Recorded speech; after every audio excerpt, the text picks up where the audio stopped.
මෙන්න මෙහෙම තමයි හුලම් ප්‍රෙෂරකින් තමයි ගින්දර ඇති වෙන්නේ. ඉතින් කොච්චර ලස්සන වුණත් ජුවලරිය පරිදින්න ඒකට ලොකු කරදරයක් තියෙනවා.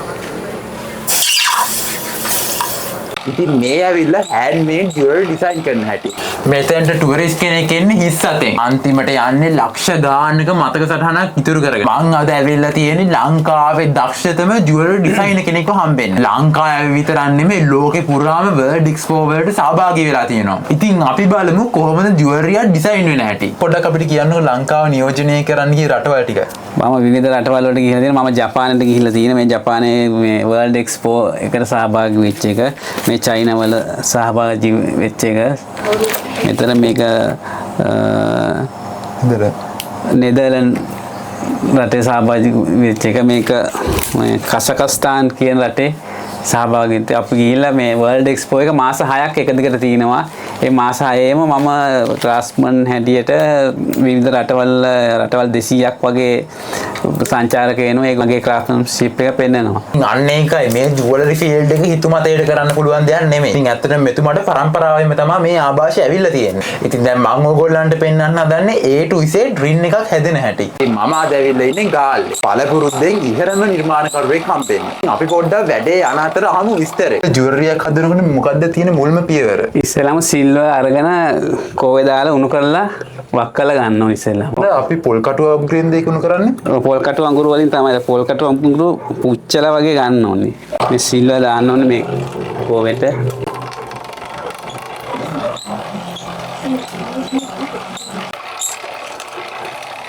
ඉන්න මේක තමයි පළමු පියවර. කෝවට සිල්වර් දාලා උණු කර ගන්නවා.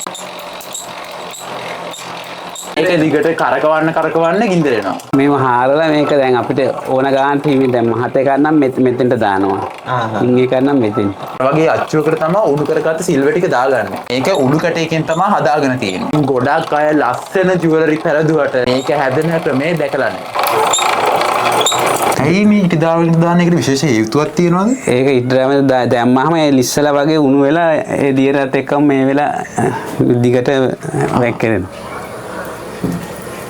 නොහොම තමයි සිල්වර් බාර් එකක් හැදෙන්නේ. අපි දැන් ඊළඟ වැඩ කටයුතු බලමු. මේකත් එසේ මෙසේ කොටයක් නෙමෙයි. ආස් ගණන් මුදු නිර්මාණය වෙලා තියෙනවා. ඉතින් මේකට කියන්නේ කිනිහෙර කොටය. මේ කොච්චර විතර පරණ කොටයක්ද? මේක අපේ තාත්තගේ තාත්තා වැඩ කරපු කොටයක් අවුරුදු 100කට ආසන්න වෙනවා. ලීයද මේක? මේක කොස් කොටයක් තමයි අරගෙන තියෙන්නේ.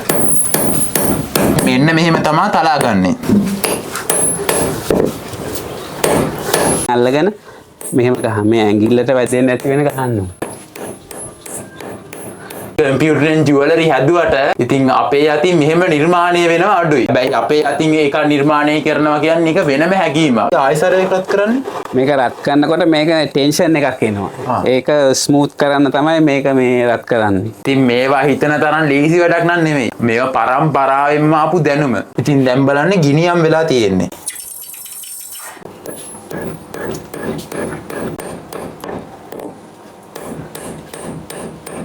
ඊට පස්සේ මේ මැෂින් එකෙන් තමයි මේ වැඩ කිඩ ටික කරන්න තියෙන්නේ. ඒක දැන් ආයි තලන්න හේතුව මොකද්ද? මේක දිග පටියක් වගේ ආවේ. දැන් මේ සමාන්තර පටියක් වගේ ආවම දැන් මේක මේ කොන් දෙක මෙහෙම අපි තලා ගන්නවා. රින් එකක් හදා ගන්න මෙහෙම. රින් එක උඩ මහතයි යට හීන් වෙන්න ඕනේ. ඒ විදිහට ගන්න තමයි දැන් අර එහෙම තලාගන්න.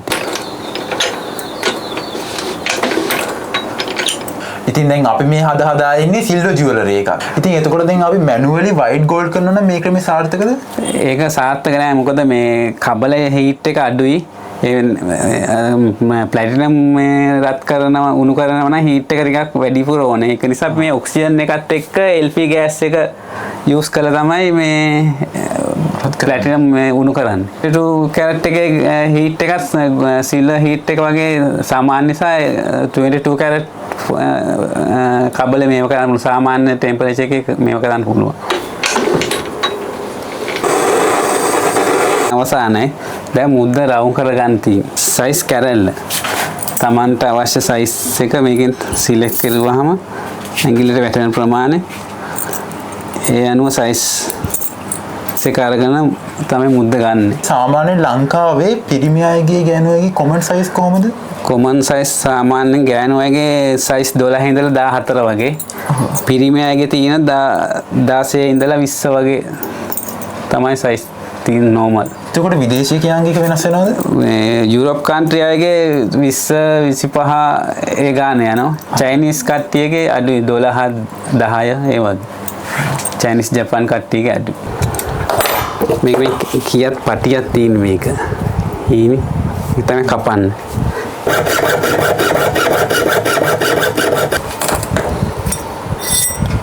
මේක මේව කරලා අරගෙන මදි හරියට තට්ටු කරලා ගන්න. මේක මේ සිංහල බෙහෙත් වලට ගන්න.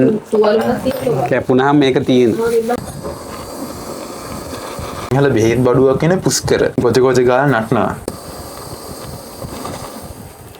ඇල්ලෙනවා. දැන් මේක සද්දයක් එනවා පොඩි පොඩි සද්දයක්. ඒක නැති වෙනකන් මේව කරගන්න. ඉතින් දැන් ඔන්න සෝල්ඩර් කරගන්න තමයි හදන්නේ.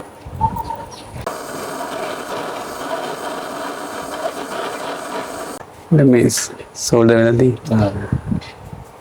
සෝල්ඩර් කරගෙන ඉවරයි. දැන් ආයෙ සයිස් එකට ඇඩ්ජස්ට් කරගන්නවා.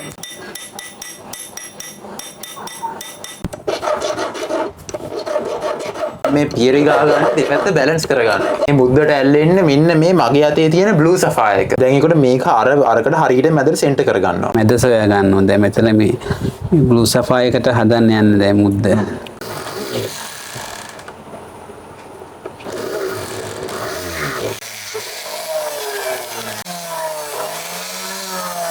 දැන් සැලක් එකට දාලා ගල ස්ටෝන් එක සෙටින්ග්ස් කරන්න හදන්නේ.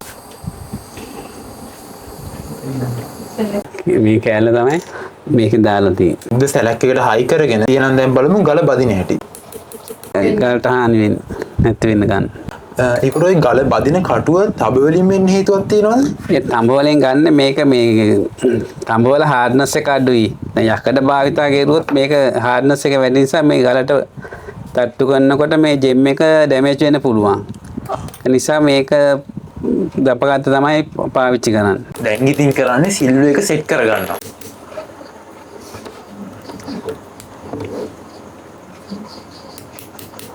දැන් ඉතින් ගල් කෑල්ල බැදලා ඉවරයි. එහෙනම් දැන් මෙන්න මෙහෙම තමයි ගලවන්නේ. මේ පොලිෂ් කරගන්නේ ඇමරිකෝලේ.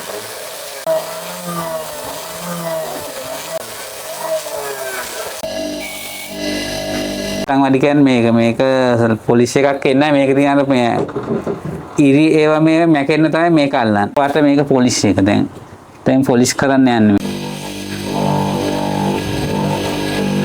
ඉතින් නිකන් තිබ්බ සිල්වර් කෑල්ලකට අප වටිනාකම බලන්න. කොච්චර ලස්සනයිද බලන්න. පළපුරුද්දත් එක්ක දැන් අපි ඕගොල්ලන්ට පෙන්නුවේ කොහොමද ජුවලරියක් හැදෙන හැටි. මේවා නිකන් අච්චු වලින් හදන ජුවලරි නෙමෙයි. දැන් මේකට වටිනා බ්ලූ සෆායර් ගලක් තමයි අල්ලලා තියෙන්නේ. ඉතින් මුද්දේ අවසාන පියවර තමයි මුද්දේ තියෙන අපද්‍රව්‍ය ටික අයින් කරගන්න එක. ඒ කියන්නේ මේක නටවන්න තමයි හදන්නේ. ඒකට රැල්ල තිබ්බ සැලෙක් ඒ ඔක්කොම ටික අයින් වෙනවා. කුමුතින එක ඇදලා ගන්න. අන්තිම පියවර අල්ට්‍රාසොනික් ක්ලීන් එකට දානවා. අපි මේව ලස්සනට පළදිනවා. ඉතින් ඔන්න බලන්න බ්ලූ සෆායර් වලින් මුද්දක් හදපු හැටි.